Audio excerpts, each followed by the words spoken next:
Hello student, केम छो? मजामा? साईराम। હવે 11મા ધોરણના ચેપ્ટર નંબર 8 રેડોક્સ પ્રક્રિયામાં આપણે છેલ્લે ટોપિકની ચર્ચા કરી હતી ઓક્સિડેશન આંકની ગણતરીના નિયમો, જે ટોપિક આપણો કન્ટિન્યુ હતો. તો ઓક્સિડેશન આંકમાં આપણે કેટલા જોયા હતા? ઝડપથી રિવાઇઝ કરી જઈએ તો કોઈ પણ તત્વ પરમાણુ અણુ હોય તો એનો ઓક્સિડેશન આંક કેટલો લેવાનો? 0 લેવાનો. સંયોજન હોય તો એનો ઓક્સિડેશન આંક 0, પરંતુ સંયોજનમાં રહેલા ઘટક આયનો ધન આયન અને ઋણ આયનનો ઓક્સિડેશન આંક તેના વીજભારને સમાન હતો. કેટલાક બહુપરમાણુય આયનો નો વીજભાર એનો ઓક્સિડેશન આંક તેના વીજભારને સમાન હતો. પછી ખાસ આપણે અગત્યના નિયમોમાં જોયું હતું કે ઓક્સિજનનો ઓક્સિડેશન આંક -2 ગણવો, પરંતુ પેરોક્સાઇડ હોય તો -1, સુપર ઓક્સાઇડ હોય તો -1/2, અને ઓક્સિજનના ફ્લોરાઇડ સંયોજનો હોય તો એમાં ઓક્સિજનનો ઓક્સિડેશન આંક +1 અને +2 આવતો હતો. બરોબર. પછી હાઇડ્રોજનના મોટા ભાગના સંયોજનમાં હાઇડ્રોજનનો ઓક્સિડેશન આંક +1 ગણવો, જ્યારે H2 અણુ હોય તો એનો 0 ગણવાનો, કારણ કે અણુ છે. અને ધાતુના હાઇડ્રાઇડ હોય તો એનો ઓક્સિડેશન આંક કેટલો ગણવાનો? -1. અને એને રિલેટેડ આપણે થોડા એક્ઝામ્પલ પણ જોયા હતા. હવે નેક્સ્ટ નિયમ, ઓક્સિડેશન આંકની ગણતરીના નિયમમાં આપણે આગળ વધશું. હવે તો નેક્સ્ટ નિયમ શું છે કે હેલોજન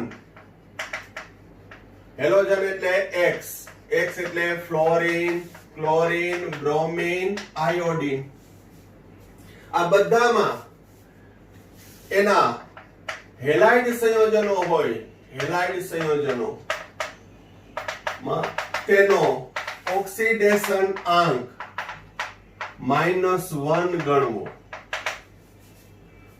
સામાન્ય રીતે હેલોજન છે એ ધાતુ સાથે જોડાઈ શકે, અધાતુ સાથે જોડાઈ શકે, પણ એ બધામાં એનો ઓક્સિડેશન આંક કેવો ગણવાનો? -1.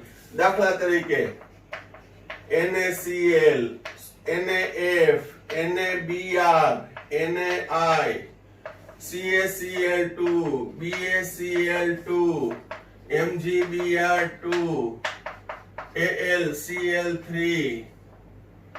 AgI, AgCl, ગમે તે હોય એમાં એનો ઓક્સિડેશન આંક કેવો ગણવાનો?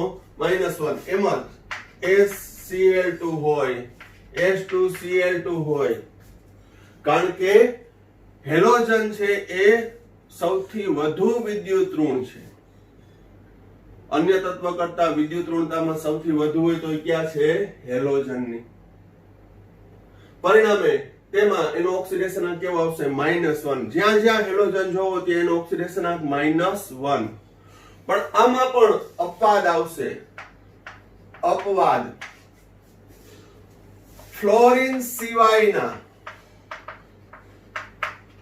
હેલાઇડ, ફ્લોરીન સિવાયના હેલાઇડ ક્યાં? Chlorine, bromine, iodine. બરાબર ધ્યાન રાખજો.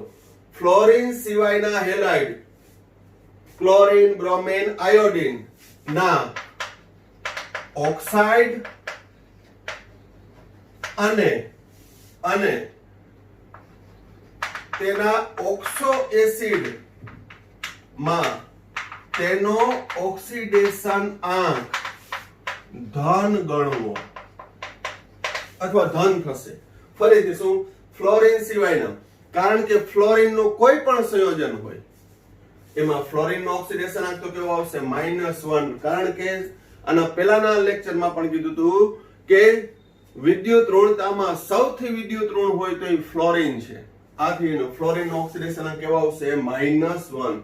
પણ એ સિવાયના ક્લોરીન, બ્રોમીન, આયોડીનના ઓક્સાઇડ સંયોજનો હોય. કેવા સંયોજનો હોય? ઓક્સાઇડ, હેલોજનના ઓક્સાઇડ અને તેના ઓક્સો એસિડ, એટલે કે હેલોજન સાથે ઓક્સિજન જોડાયેલો હોય, હેલોજન સાથે ઓક્સિજન જોડાયેલો હોય અને ઓક્સિજન સાથે હાઇડ્રોજન જોડાયેલો હોય તો એને કહેવાય હેલોજનના ઓક્સો એસિડ. આપણે એક્ઝામ્પલ લેશું ત્યારે પણ સમજાવીશું, એનું બંધારણ પણ સમજાવીશ. બરોબર.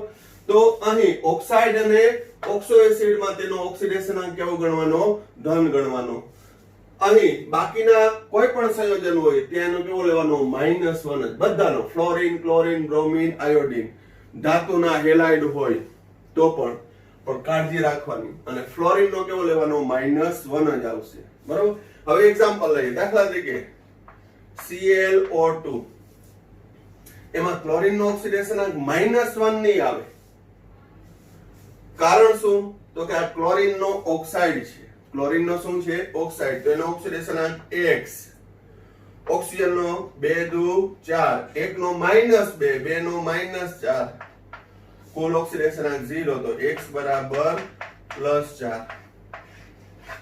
તો અહીં ક્લોરીન નો ઓક્સિડેશન અંક +4 આવે એનું કારણ છે કે ક્લોરીન ની વિદ્યુત ઋણતા ઓક્સિજન કરતા ઓછી છે વિદ્યુત ઋણતાનો કન્સેપ્ટ ચેપ્ટર નંબર 3 માં ફરી પાછું જોઈ લેજો કે સૌથી વધુ ફ્લોરિન છે પછી બીજા નંબરે ઓક્સિજન છે તો ક્લોરીન બ્રોમિન આયોડિન જો ઓક્સિજન સાથે જોડાયેલો હોય તો એનો ઓક્સિડેશન અંક કેવો આવશે +4 જ હજી એક એક્ઝામ્પલ લઈ લઈએ I2O5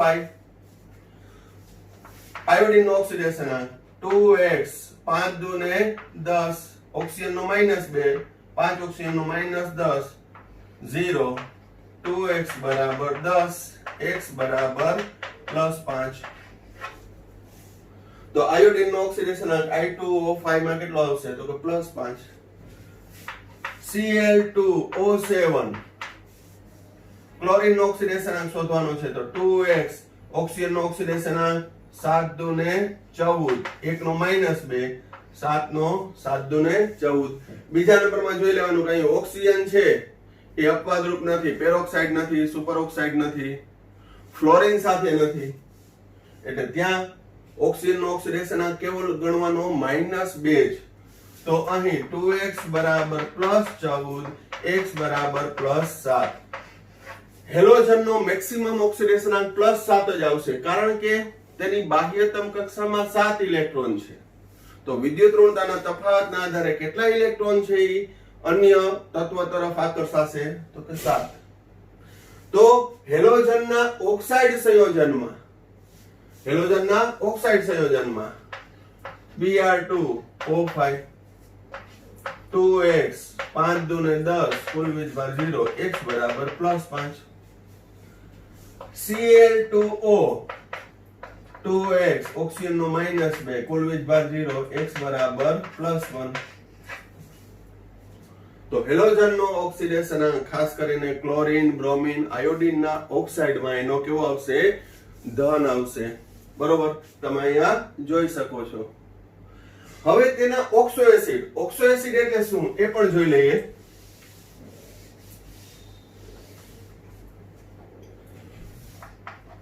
તો ઓક્સો એસિડ કેને કહેવાય તો એક સિમ્પલ ઓક્સો એસિડ ની વ્યાખ્યા પણ તમને માઇન્ડમાં ક્લિયર કરી દઉં આગળ જતા તમને ઉપયોગી થશે જેમ કે HNO3 હોય તો આને આપણે નાઇટ્રિક એસિડ કહીએ છીએ અને શું કહીએ છીએ નાઇટ્રિક એસિડ તો નાઇટ્રિક એસિડ એ નાઇટ્રોજનનો ઓક્સો એસિડ કહેવાય નાઇટ્રિક એસિડ છે એ કેનો નાઇટ્રોજનનો ઓક્સો એસિડ કહેવાય H2SO4 તો H2SO4 સલ્ફ્યુરિક એસિડ એ સલ્ફરનો ઓક્સો એસિડ કહેવાય એવી રીતે HClO4 આનું નામ પરક્લોરિક એસિડ તો એ ક્લોરીનનો ઓક્સો એસિડ છે હવે શા માટે છે ઓક્સો એસિડ કેને કહેવાય તો એની વ્યાખ્યા આપું છું ઓક્સો એસિડ એટલે શું તો કે જે તે તત્વ સાથે ઓક્સિજન જોડાયેલો હોય અને એ ઓક્સિજન સાથે હાઇડ્રોજન જોડાયેલો હોય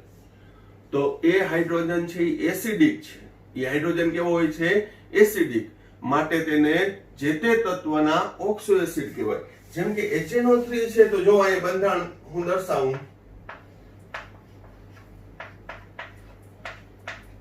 આ HNO3 નું બંધારણ છે નાઇટ્રોજન સાથે ઓક્સિજન જોડાયેલો છે ઓક્સિજન સાથે હાઇડ્રોજન જોડાયેલો છે એ હાઇડ્રોજન પ્લસ છે ઓક્સિજન માઈનસ છે તો H પ્લસ હોય તો એને કહેવાય એસિડિક એને શું કહેવાય એસિડિક H2SO4 નું બંધારણ દર્શાવું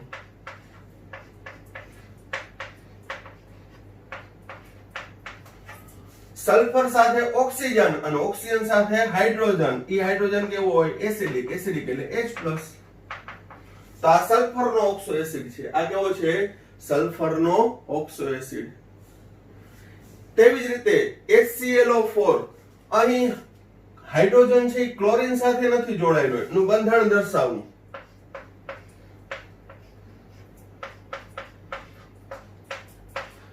આ પરક્લોરિક એસિડ નું બંધારણ છે. ક્લોરીન સાથે ઓક્સિજન અને ઓક્સિજન સાથે હાઇડ્રોજન જોડાયેલો છે. લખાય આમ HClO4, પરંતુ વાસ્તવમાં બંધારણ આવું હોય. બરોબર? એ બંધારણ છે એ તમારે ચેપ્ટર નંબર 4 ભણાવીશ ત્યારે આવશે. બરોબર? તો અહીં આ H+ એસિડિક છે. H+ કેવો છે? એસિડિક.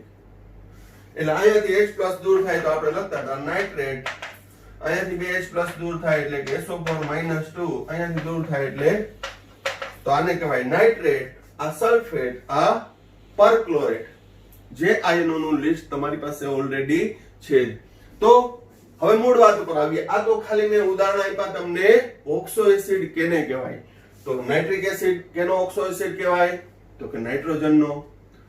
સલ્ફ્યુરિક એસિડ કેનો ઓક્સો એસિડ કહેવાય? તો કે સલ્ફરનો. ક્લોરીનનો ઓક્સો એસિડ તો કે પરક્લોરિક એસિડ. હજી એક એક્ઝામ્પલ આપવું હોય તો આપી શકાય. H2CO3 કાર્બોનિક એસિડ, કાર્બનનો ઓક્સો એસિડ છે. લખાય આમ HNO3, પણ H કેની સાથે જોડાયેલો છે? ઓક્સિજન, અને તે ઓક્સિજન નાઇટ્રોજન સાથે જોડાયેલો, તો એને કહેવાય નાઇટ્રોજનનો ઓક્સો એસિડ. H+ ઓક્સિજન સાથે જોડાયેલો છે અને તે ઓક્સિજન સલ્ફર સાથે જોડાયેલો, તો આનો સલ્ફરના ઓક્સો એસિડ કહેવાય.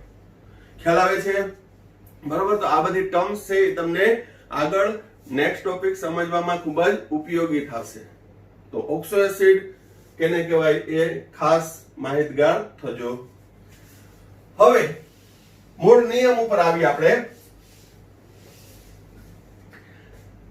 તો ક્લોરીન, બ્રોમિન, આયોડિન ના ઓક્સાઇડ અને ઓક્સો એસિડ નો ઓક્સિડેશન અંક કેવો ગણવાનો? ધન. ધન એટલા માટે કીધું કે +1 હોય, +3 હોય, +5 હોય અને +7 હોય. એટલે વ્યાપક રીતે કેવો આવશે? ધન. ઉદાહરણ લઈએ. HClO, આને કહેવાય હાઇપોક્લોરસ એસિડ. હવે એનો ઓક્સિડેશન અંક ગણીએ. X, હાઇડ્રોજનનો +1, ઓક્સિજનનો -2, કુલ વીજભાર 0, તો X બરાબર +1. સાદુરૂપ આપો તો. બીજું ઉદાહરણ લઈએ. HClO2 ક્લોરસ acid. ક્લોરસ એસિડ, એમાં ક્લોરીનનો ઓક્સિડેશન X, હાઇડ્રોજનનો +1, ઓક્સિજનનો -2, 2 દુને 4, કુલ વીજભાર 0, તો X બરાબર +3. X બરાબર +3. HClO3, આને કહેવાય ક્લોરિક એસિડ. એમાં ક્લોરીનનો ઓક્સિડેશન ગણીએ. X, હાઇડ્રોજનનો +1, 3 દુને 6, કુલ વીજભાર 0, X બરાબર +5. HClO4 પરક્લોરિક acid.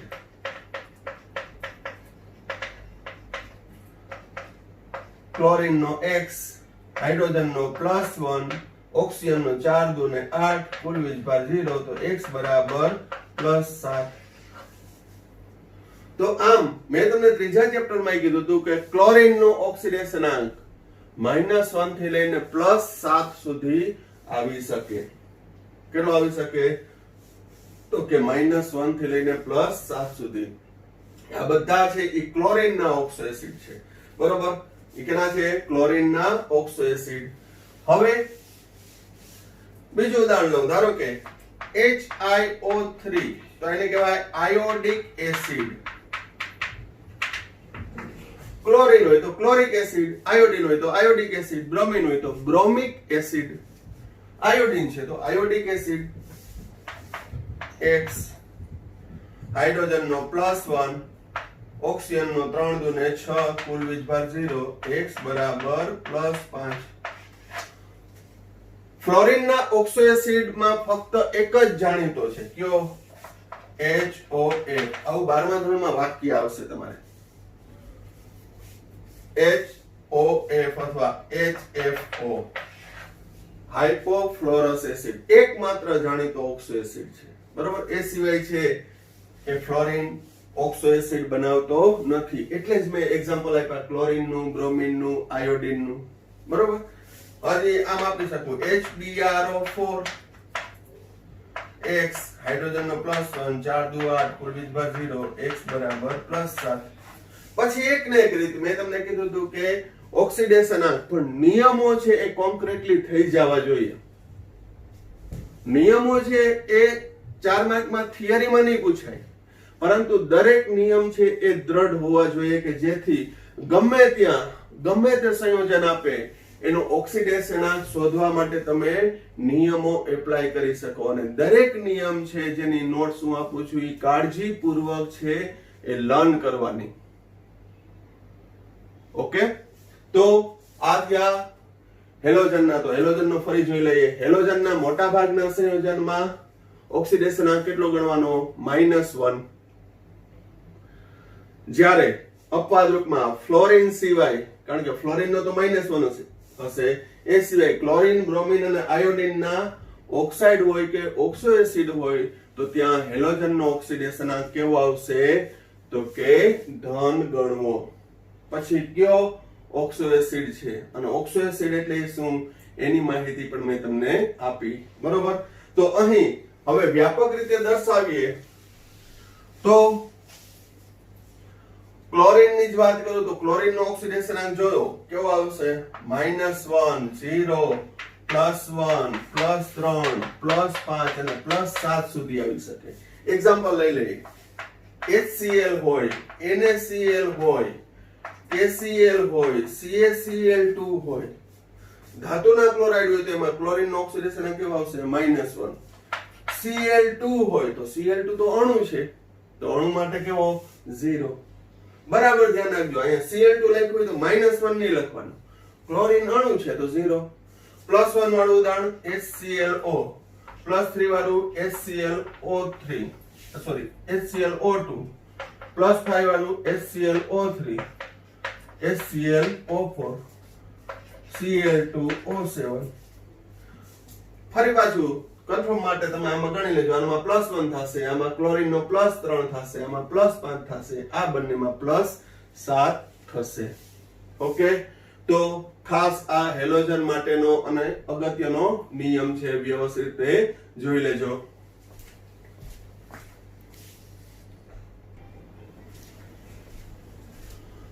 હવે ખૂબ જ અગત્યનો નિયમ, કાર્બનિક સંયોજનમાં કાર્બનનો ઓક્સિડેશન આંક. તો કાર્બનિક સંયોજનો સામાન્ય રીતે છે એ હાઇડ્રોકાર્બન અને હાઇડ્રોકાર્બન સાથે ઓક્સિજન જોડાયેલો હોય, હેલોજન જોડાયેલો હોય, નાઇટ્રોજન જોડાયેલો હોય, એનાથી આખું એક અલગ રસાયણ વિજ્ઞાનનો વિકાસ થયો, જેને કહેવામાં આવે છે ઓર્ગેનિક કેમિસ્ટ્રી, કાર્બનિક રસાયણ, જેનો તમને 10મા ધોરણની અંદર છે એ થોડું ઘણું આવી ગયું છે. હવે કાર્બનિક સંયોજનો છે એમાં કાર્બન અને હાઇડ્રોજન સાથે અન્ય તત્વ છે સહસંયોજક બંધથી જોડાય છે. તો સહસંયોજક બંધથી જોડાયેલા હોય કાર્બન એક કેવા છે? સહસંયોજક સંયોજનો છે. તો એમાં કાર્બનનો ઓક્સિડેશન આંકનું વેરિએશન કેટલું આવશે જોજો. તો કે કાર્બન છે એનો પરમાણુ ક્રમાંક 6, જૂના પ્રમાણે ઇલેક્ટ્રોન રચના લખું તો 2 ને 4. તો જો કાર્બન જે બીજા તત્વ સાથે જોડાયેલો હોય, એની વિદ્યુત ઋણતા વધારે કે ઓછી હોય કેના કરતા? કાર્બન કરતા. ફરીથી શું? કાર્બન જે તત્વ સાથે જોડાયેલો હોય, આપણે ઉદાહરણ પર લેતા જઈએ, કાર્બન હાઇડ્રોજન, કાર્બન ક્લોરીન, આટલું જ ઉદાહરણ લઈએ, એક એક બંધથી જોડાયેલો છે.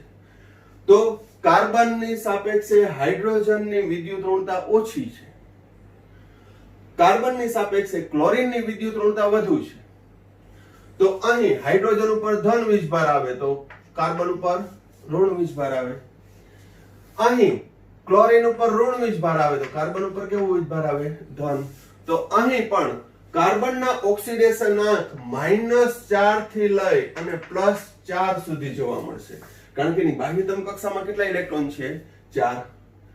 એટલે વિદ્યુતઋણતાના તફાવતના આધારે જો એ 4 ઇલેક્ટ્રોન બીજા ખેંચી જાય એની સાથે જોડાયેલા હોય તો પણ અહીં એના ઉપર કેવું વીજભાર આવશે? +4. અને જો કાર્બન પોતે ખેંચી લે તો કેટલો આવશે? -4.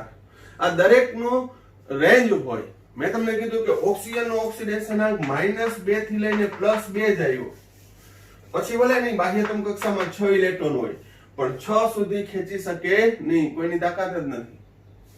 ઓક્સિજનની વિદ્યુત ઋણતા વધુ છે એટલે, પણ ઓક્સિજનની વિદ્યુત ઋણતાના આધારે -2 થી +2 આવ્યું.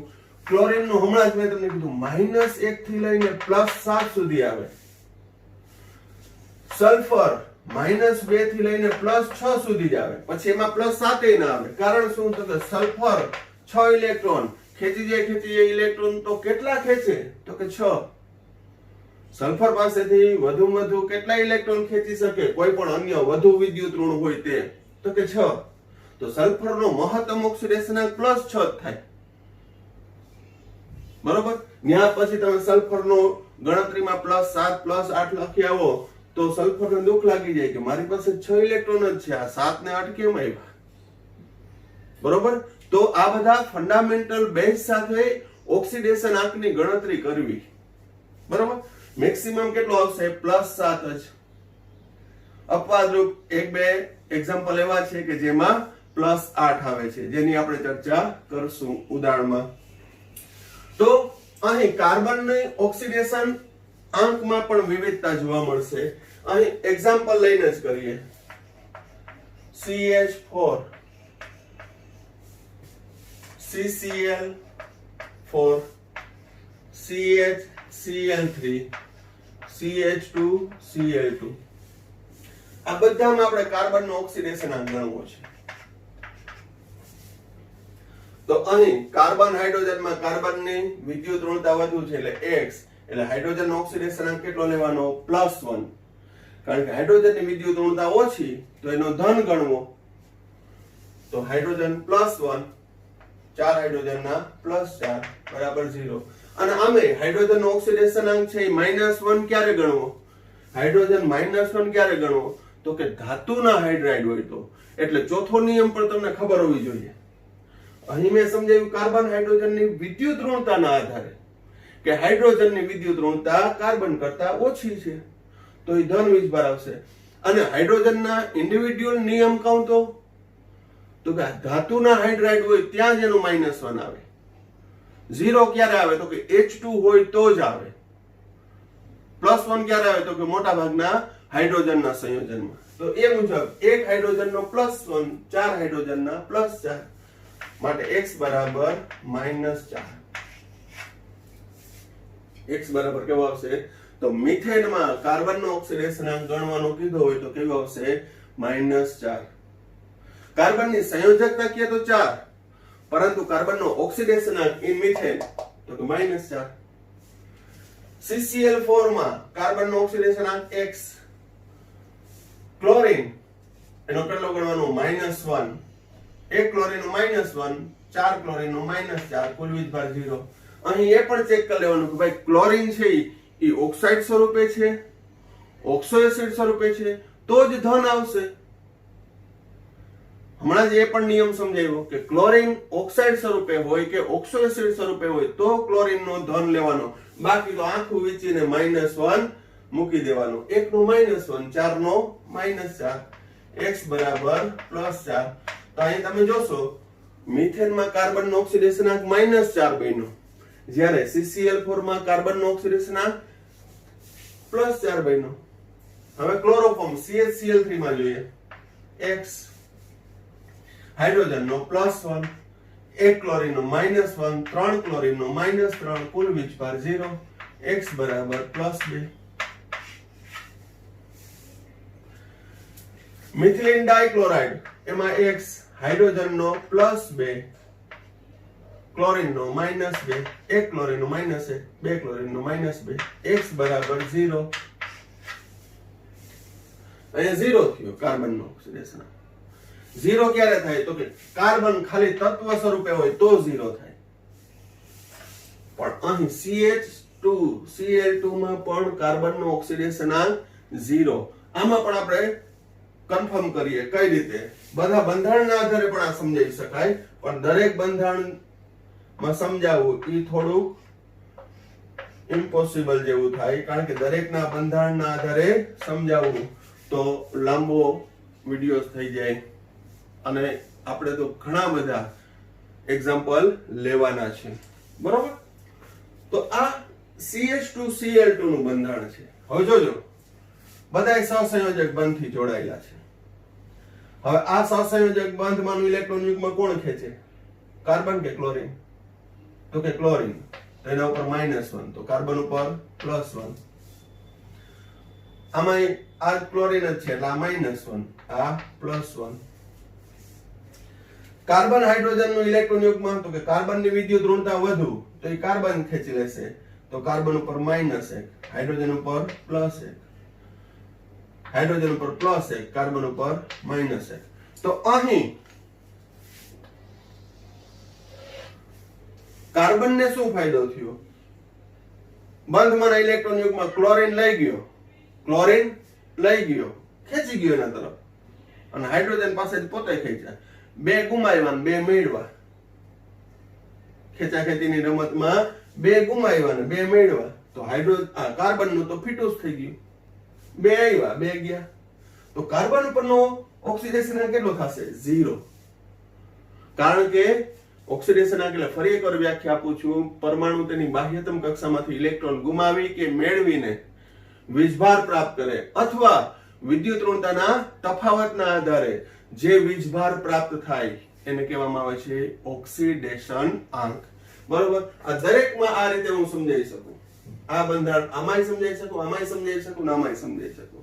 ફક્ત છે શું, બે તત્વોના બંધમાંનું ઇલેક્ટ્રોન યુગ્મ એટલે કે સહસંયોજક બંધ હોય તો વિદ્યુત ઋણતાનો તફાવતના આધારે જેની વિદ્યુત ઋણતા વધુ તેના ઉપર ઋણ વીજભાર, અને જેની વિદ્યુત ઋણતા ઓછી તેના ઉપર ધન વીજભાર, અને આ વીજભાર સંખ્યાને કહેશું ઓક્સિડેશન આંક. ઓકે? તો કાર્બનિક સંયોજન તો ઘણા બધા છે અને આપણે બધાના એક્ઝામ્પલ આપણે લઈ લેશું. બરોબર? કે જેથી 12મા ધોરણમાં પણ કામ આવશે. ખાલી 11મા પૂરતું નિયમ 2 થી 3 લીટીનું બોલી અને 1-2 એક્ઝામ્પલ આપોને, એકદમ દરેક વસ્તુ છે તમારા માઇન્ડમાં ક્લિયર થવી જોઈએ. બરોબર? પછી બીજું એક હમણાં નિયમો સમજાવું છું એટલે કાંઈ ઇન્સ્ટન્ટ તમને આપી શકતો નથી. પછી ઇન્સ્ટન્ટ પણ તમને આગળ નેક્સ્ટ ટોપિક થી આપવા માંડીશ કે જેથી વધુ તમને મજા આવે. આમાં પણ હું તમને પ્રેક્ટિસ માટે ઇન્સ્ટન્ટમાં કેટલાક એક્ઝામ્પલ આપીશ અને એક આયોડી પણ આપીશ. હવે અહીં એક્ઝામ્પલ ની તો વાત થઈ. હવે જોઈએ કાર્બનિક સંયોજનમાં બધા વ્યાપક એક્ઝામ્પલ લઈ લઈએ. એમાં પહેલું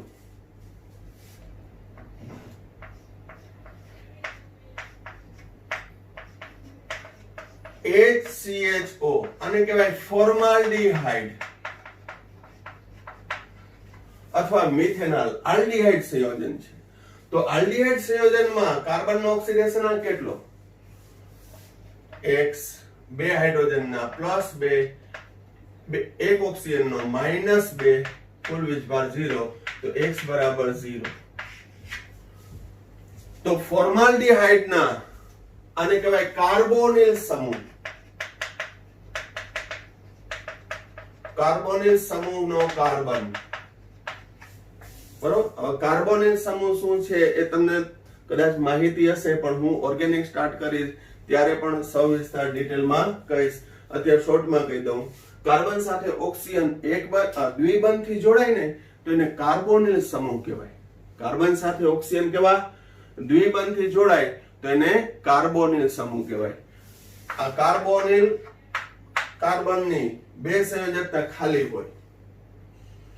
દ્વિબંધથી તો જોડાઈ ગયો, કાર્બનની 4 સંયોજકતા હોય, એમાં 2 સંયોજકતા ખાલી હોય, ત્યાં કોઈ પણ જોડાઈ શકે અન્ય સમૂહ. એના આધારે જુદા જુદા સંયોજન બને. બંને હાઇડ્રોજન જોડાય તો એને કહેવાય ફોર્માલ્ડિહાઇડ. પરંતુ ફોર્માલ્ડિહાઇડ સિવાય અન્ય કોઈ પણ જોડાય, એક હાઇડ્રોજન અને બીજો હું CH3 જોડું, આને કહેવાય મિથાઇલ સમૂહ. આ બધું ડિટેલમાં આવશે તમને ઓર્ગેનિકમાં, પણ દરેક મુદ્દાનું અત્યારે કન્ક્લુઝન આપવું થોડુંક વિડિયો છે એ સાઇડ આઉટ થઈ જાય, બરોબર? એટલે જેટલા બંધારણ તમે જાણો છો એ બધા આપણે ચર્ચા કરશું. તો ફોર્માલ્ડિહાઇડમાં કાર્બોનિલ કાર્બનનો ઓક્સિડેશનાંક 0, અને આ પોઈન્ટમાં ખાસ કાળજી રાખજો, કારણ કે આ પોઈન્ટ રિલેટેડ કોમ્પિટિટિવ એક્ઝામમાં ક્વેશ્ચન પૂછાયેલો છે, બરોબર? તો અહીં ફોર્માલ્ડિહાઇડ સિવાયના બાકીના આલ્ડિહાઇડ હોય તો અહીંયા હું લખું છું CH3. તો બરાબર ધ્યાન રાખજો. અહીંયા બંધારણના આધારે સમજાવું.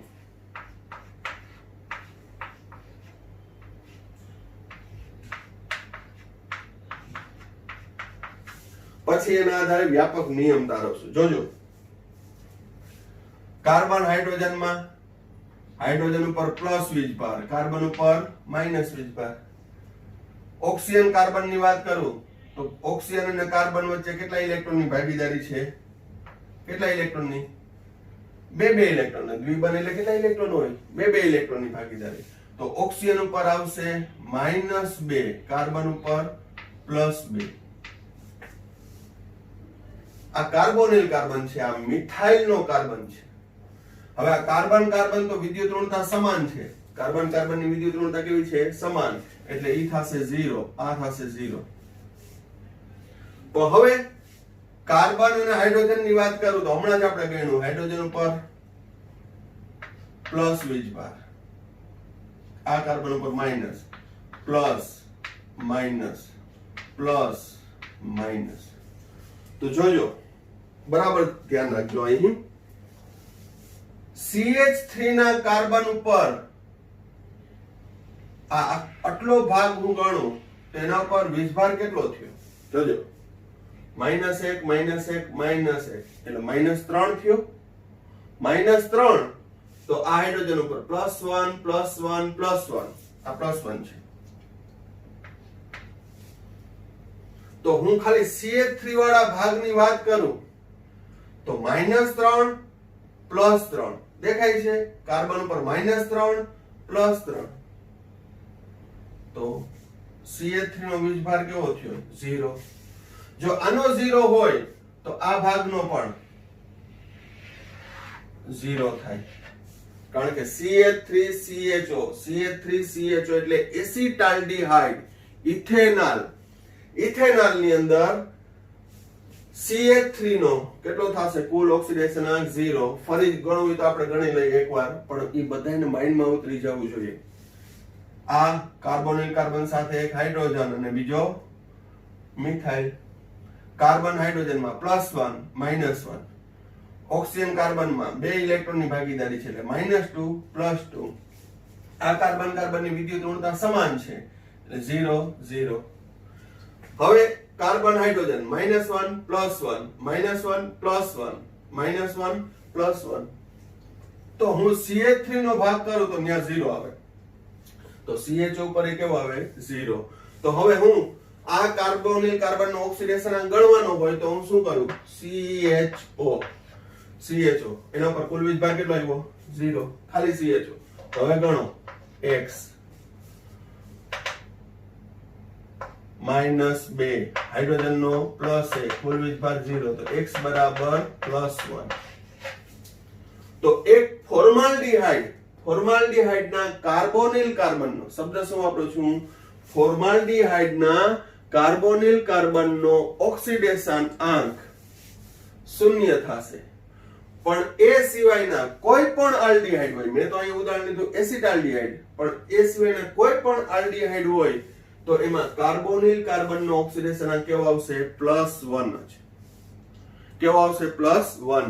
હજી આપણે કન્ફર્મેશન માટે એક એક્ઝામ્પલ લઈ લઈએ. અહીં મેં તમને કીધું કે CH3CHO, તો તો આ કાર્બનનો ઓક્સિડેશનાંક ગણવો હોય તો આ કાર્બનનું જાણતા હોવો જોઈએ ને. તો CH3 હોય ને તો ત્યાં -3 જ થશે. કેટલો થશે? આ કાર્બનનો ઓક્સિડેશનાંક CH3 હોય તો -3 જ થશે અને હાઇડ્રોજનનો +3 થશે. એટલે આ બાજુનો વીજભાર કેવો થઈ ગયો? ખાલી CH3 ની વાત કરું તો 0 થશે, કારણ કે કાર્બનનો -3, આ હાઇડ્રોજનનો +3. તો અહીં આ ભાગે કેવો થશે? 0. તો જ કુલ વીજભાર 0 થાય ને. આ 0 આ 0 તો જ ટોટલ 0 થાય. એટલે હવે આનો ગણી લો. x હાઇડ્રોજનનો +1 ઓક્સિજનનો -2 કુલ વીજભાર 0. x બરાબર +1. ટેક્સ્ટ બુક ની અંદર કેટલું કઈ આપ્યું જ નથી. આપણે જે ટોપિક ની ચર્ચા કરીએ એ ઓવરઓલ બધું આવી જાય એ પ્રકારની ચર્ચા કરતા હોય. ક્યારેક ક્યારેક થોડું થોડું હાર્ડ લાગે, પણ મારા મત મુજબ હવે હાર્ડ લાગવું જોઈએ નહીં. ફોર્માલ્ડિહાઇડના કાર્બોનિલ કાર્બનનો ઓક્સિડેશનાંક 0. બાકીના આલ્ડીહાઇડમાં કાર્બોનિલ કાર્બનનો ઓક્સિડેશનાંક કેવો? તો કે +1 જ આવશે. હવે હું ઇથેનોલ લઉં, પ્રોપેનોલ લઉં, પેન્ટેનોલ લઉં, હેક્ઝેનોલ લઉં, ગમે એટલા લઉં, બરોબર. હજી એક એક્ઝામ્પલ આપણે લઈ લઈએ અને પછી આપણે વ્યાપક જોઈએ.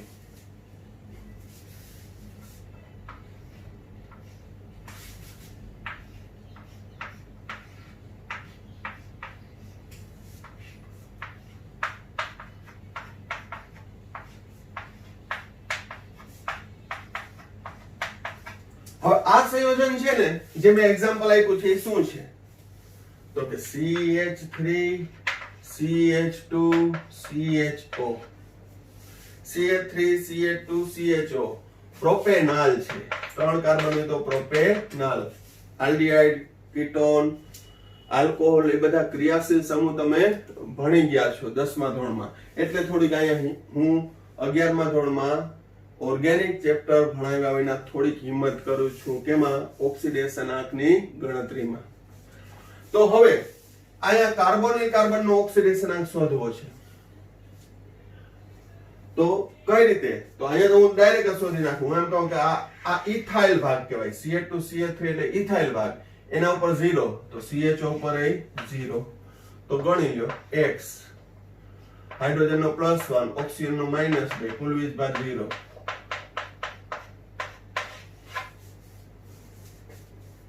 આલ્ડીહાઇડના કાર્બોનિલ કાર્બનનો ઓક્સિડેશનાંક કેવો આવશે? +1 જ આવશે. પછી ઇથેનોલ ઉદાહરણ લઉં, પ્રોપેનોલ લઉં, બ્યુટેનોલ લઉં, પેન્ટેનોલ લઉં, કાર્બોનિલ કાર્બનનો ઓક્સિડેશનાંક +1 જ આવશે. અપવાદરૂપ ફોર્માલ્ડિહાઇડ, મિથેનોલનો 0 થશે. હવે અહીંયા +1 અને અહીંયા 0 કેમ આવ્યું? તો એનું ફરી પાછું બીજા ઉદાહરણમાં આપણે કન્ફર્મેશન જોઈએ. પરંતુ વિદ્યુત ઋણતાનો તફાવત ખાસ મેં ત્યારે ભણાવ્યું હતું ચેપ્ટર નંબર 3 માં. ત્યારે પણ ભારદયને કીધું હતું કે વિદ્યુત ઋણતાનો કન્સેપ્ટ તમે લાઈવ રાખજો. Carbon hydrogen +1 -1, carbon oxygen -2 +2, carbon carbon 0 0, કારણ કે બંને કાર્બન તત્વ છે અને વિદ્યુત ઋણતા સમાન છે. સિંગલ બોન્ડ થી છે એટલે સમાન થશે, બરોબર. ડબલ બોન્ડ હોય તો એ બદલાઈ જાય. કારણ કહું ને કહું કેમિસ્ટ્રી છે, મિસ્ટ્રી છે. કંઈક અલગ અલગ આવશે. ડબલ બોન્ડ હોય ત્યારે વિદ્યુત ઋણતા બદલાશે.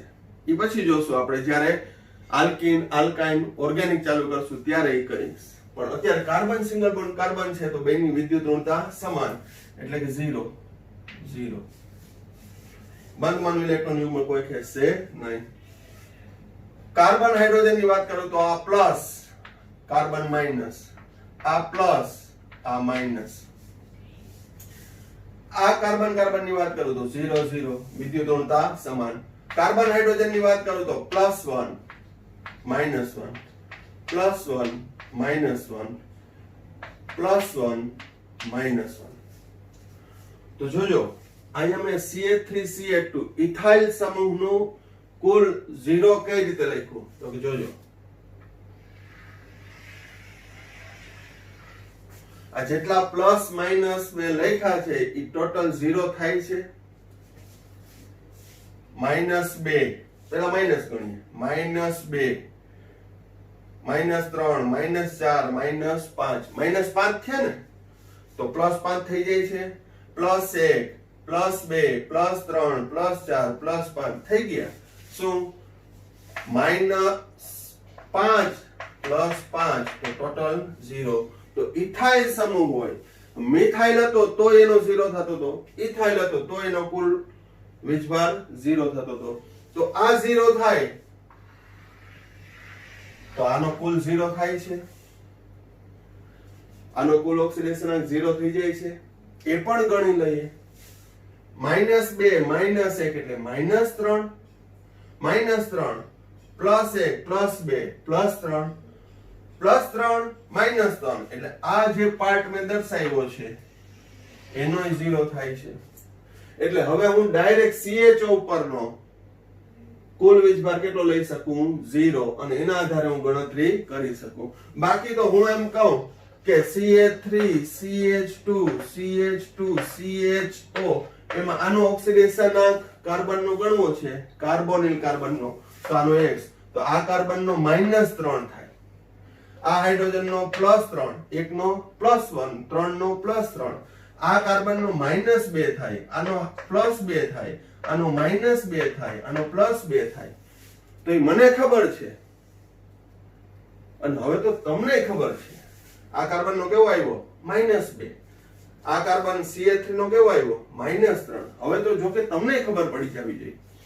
તો આનો -3, આનો -2, આનો -2, આ કાર્બનનો આપણે X ધારી લીધો, આ હાઇડ્રોજનનો +1, ઓક્સિજનનો -2, કુલ વીજભાર તોય 0.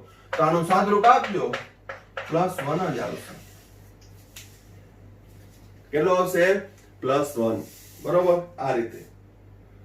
પરંતુ હવે મારે જે કન્ક્લુઝન ઉપર આવવું છે કે ફોર્માલ્ડિહાઇડના કાર્બોનિલ કાર્બનનો, શબ્દ વાપરું છું, કાર્બોનિલ કાર્બનનો ઓક્સિડેશનાંક 0 છે. એ સિવાય કોઈ પણ આલ્ડિહાઇડ લઈ લ્યો, ફોર્માલ્ડિહાઇડ સિવાયના કોઈ પણ આલ્ડિહાઇડ હોય તો એમાં કાર્બોનિલ કાર્બનનો ઓક્સિડેશનાંક +1 જ આવશે. કેવો આવશે? +1. બરોબર? તો હવે અહીં હું વ્યાપક રીતે દર્શાવું, એને કહેવાય RCHO. જ્યાં R એટલે આલ્કાઇલ સમૂહ, R એટલે શું? આલ્કાઇલ સમૂહ. અને આલ્કાઇલમાં ક્યાં આવે? તો કે મિથાઇલ, ઇથાઇલ, પ્રોપાઇલ, બ્યુટાઇલ. આ તમે ફક્ત નામ સાંભળેલા હશે અને અમુકના સ્ટ્રક્ચર આવડતા હશે. તમને આખો આલ્કાઇલ સમૂહની સિરીઝ કરાવીશ ઓર્ગેનિકમાં, આખું સવિસ્તાર એકદમ. એમાં પણ ઓર્ગેનિક પણ છે, આપણે એકડે એકથી ભણશું. અને આ ચેપ્ટર પછી આપણે ઓર્ગેનિક સ્ટાર્ટ કરવાનું છે. બરોબર? તો RCHO એમાં કાર્બનનો ઓક્સિડેશનાંક અહીં ગણવાનું કીએ તો R આલ્કાઇલ સમૂહ એ 0 જ થશે. પછી એ મિથાઇલ હોય કે ઇથાઇલ હોય કે પ્રોપાઇલ હોય કે ગમે, અને વ્યાપક રીતે શું કહેવાય?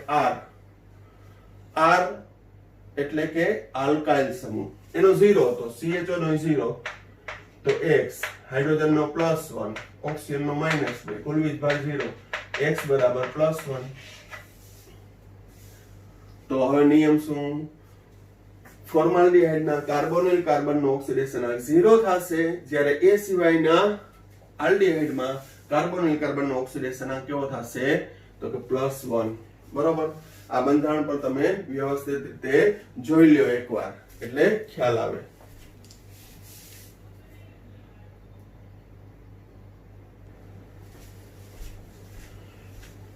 તો આમ આપણે કાર્બનનો ઓક્સિડેશનાંક -4 થી લઈ +4 સુધી જોયું. એમાં હવે ઉદાહરણ લીધું તો આપણે ફોર્માલ્ડિહાઇડનું ઓક્સિડેશનાંક 0 કાર્બોનિલ કાર્બનનો, જ્યારે બાકીના આલ્ડિહાઇડના કાર્બોનિલ કાર્બનનો ઓક્સિડેશનાંક કેટલો ગણવાનો? +1. હવે કીટોન સંયોજન, કાર્બોનિલ કાર્બન આધારિત કયું સંયોજન? કીટોન. કીટોનમાં કાર્બોનિલ કાર્બન સાથે બંને આલ્કાઇલ સમૂહ જોડાયેલા હોય તો આલ્કાઇલ સમૂહનું મેં તમને હમણાં જ સમજાવ્યું. કેટલો લઈ લેવાનો? 0 0. તો કાર્બોનિલ સમૂહનો 0, તો CO એમાં કાર્બનનો ઓક્સિડેશનાંક ગણો X, ઓક્સિજનનો -2, કુલ વીજભાર 0, X બરાબર +2. તો કીટોનના કાર્બોનિલ કાર્બનનો ઓક્સિડેશન આંક +2 આવશે. આલ્ડિહાઇડમાં કાર્બોનિલ કાર્બનનો ઓક્સિડેશન આંક +1, અપવાદરૂપ ફોર્માલ્ડિહાઇડ. કીટોનમાં કોઈ પણ કીટોન હોય, પછી એસીટોન હોય, બ્યુટેનોન હોય, 4 કાર્બન વાળો બ્યુટેનોન, તો એમાં આ કાર્બોનિલ કાર્બનનો ઓક્સિડેશન આંક કેટલો આવશે? +2. અને હવે તો તમને એ પણ ખબર પડી ગઈ કે CH3 હોય તો ઈ કાર્બનનો ઓક્સિડેશન આંક કેટલો આવશે? -3. CH2 હોય તો -2 જ આવશે.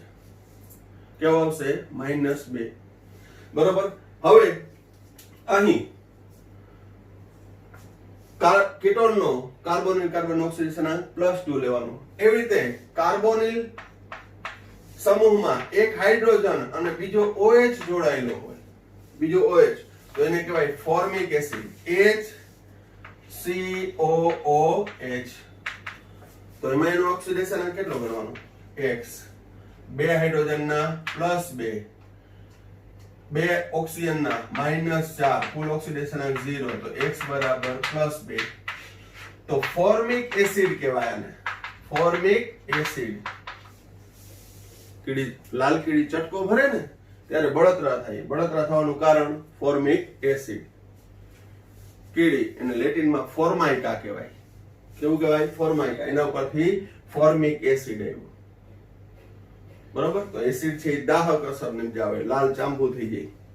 તો એ ફોર્મિક એસિડમાં કાર્બોનિલ કાર્બનનો ઓક્સિડેશન, ફોર્મિક એસિડમાં કાર્બોનિલ કાર્બનનો ઓક્સિડેશન આંક +2 છે. આ કઈ ગોખવાના નથી, ફંડામેન્ટલી યાદ રાખવાના છે.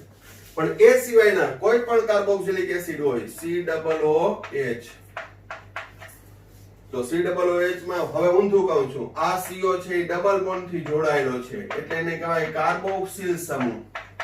ઓર્ગેનિકમાં આખું બંધારણ તમને દોરતા આવડી જશે દરેકના. પણ અહીં જો કાર્બોક્સિલિક એસિડ એનો ઓક્સિડેશન આંક ગણવો હોય તો કે આલ્કાઇલ સમૂહ છે એનો કેટલો? 0. તો આ ભાગનો કેટલો લેવાનો? 0. શા માટે 0 છે એ ખબર છે તમને, અને હવે ખબર પડવી જોઈએ. તો આનો X, 2 ઓક્સિજનનો -4, 2 ઓક્સિજનનો -4, હાઇડ્રોજનનો +1, કુલ વીજભાર 0. તો X બરાબર +3. X બરાબર કેટલો થશે? +3. તો અહીં તમે કાર્બોનિલ સંયોજનનું જોયું. હવે આની અંદર કોઈ પણ તમે આપી દીધું હોય તો એ વિદ્યુત ઋણતાના તફાવતના આધારે પણ કરી શકો. હજી આપણે કાર્બોનિલ વગર ઇથેનોલ નું લઈએ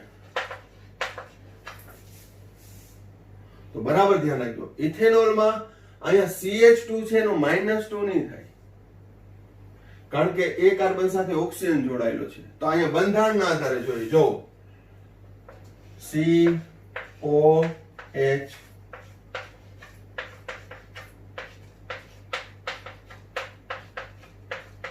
આ કાર્બનનો ઓક્સિડેશન આંક ગણવો છે તો CH2 હોય તો -2 નહીં, ગોખી નહીં નાખવાનું. CH2 હોય તો -2 કેમાં કીધો તો? કેમાં કીધો તો કે આલ્ડીહાઇડ અને કીટોન હોય તો, કારણ કે એમાં CH2 છે એ કાર્બન સાથે જોડાયેલો છે. CH2 છે એ કેની સાથે જોડાયેલો છે? કાર્બન સાથે. બંધારણ પણ બતાવી દઉં તમને. CH3, C double bond O, CH2, CH3. એટલા અહીંયા વિદ્યુત ઋણતા સમાન થાય, એટલે જ કાર્બન ઉપર અહીં -2 આવતો હતો. બરાબર દરેક પોઈન્ટ સમજજો, ખાલી વિડિયો જોવા ખાતર નહીં કે આલો મટીરીયલમાં ઉતારા પાણી કરી નાખી. દરેકમાં જોજો. અહીંયા CH2 તો -2 આવશે, પણ એ આલ્ડીહાઇડ અને કીટોન પૂરતું જ લાગુ પડશે. અહીંયા જુઓ, કાર્બન સાથે એક ઓક્સિજન જોડાયેલો છે. તો હવે આનો હિસાબ કરીએ આપણે, પ્લસ માઇનસ નો. સિંગલ બોન્ડ, હાઇડ્રોજન ઉપર પ્લસ, ઓક્સિજન ઉપર માઇનસ. કાર્બન ઓક્સિજન નું બાંધવાનું ઇલેક્ટ્રોન યુગ્મ કેના તરફ આકર્ષાય? તો કે ઓક્સિજન ની વિદ્યુત ઋણતા વધુ એટલે એના ઉપર -1, કાર્બન ઉપર +1 આવ્યું. +1 -1. હાઇડ્રોજન કાર્બન નો હિસાબ કરો તો કે હાઇડ્રોજન ઉપર +1 અને કાર્બન ઉપર -1. કાર્બન હાઇડ્રોજન ના હિસાબમાં હાઇડ્રોજન ઉપર +1, કાર્બન ઉપર -1. આમાં કાર્બન કાર્બન ની વાત કરું તો 0 0. કાર્બન હાઇડ્રોજન ની વાત આવી તો +1 -1 +1 -1 +1 -1. તો અહીં આ કાર્બન ઉપરનો કુલ વીજભાર કેટલો રહ્યો? તો કે +1 -2. આ કાર્બન ઉપર વીજભાર કુલ કેટલો રહ્યો? +1 -2. તો +1 -2 એટલે ટોટલ કેટલો આવે? -1. તો આ આલ્કોહોલમાં કાર્બનનો ઓક્સિડેશન કેટલો આવશે? -1. આ હું ઇન્ટેલિજન્ટ ઓફ ધ ડે માં પૂછવાનો હતો, પણ થોડીક હિન્ટ આપી અને હવે નેક્સ્ટ એક્ઝામ્પલ પૂછીશ તમને. બરોબર? તો ઇથેનોલ સંયોજનમાં CH2 ના કાર્બનનો ઓક્સિડેશન કેટલો આવશે? -1. કેટલો આવશે? -1. બરોબર? એ તમે ડાયરેક્ટ પણ આ રીતે ગણી શકો કે CH3 CH2 OH. તો હવે x ની રીતે તો આ કાર્બન CH3 છે તો એનો ઓક્સિડેશન આ કાર્બનનો -3, હાઇડ્રોજનનો +3, આ હાઇડ્રોજનનો +2, ઓક્સિજનનો -2, આ હાઇડ્રોજનનો +1, કુલ વીજભાર 0. તો x બરાબર -1 આવશે. સાદરૂપ આપી અને જોઈ લેજો કેવો આવશે? -1. એટલે દરેક CH2 -2 ના હોય.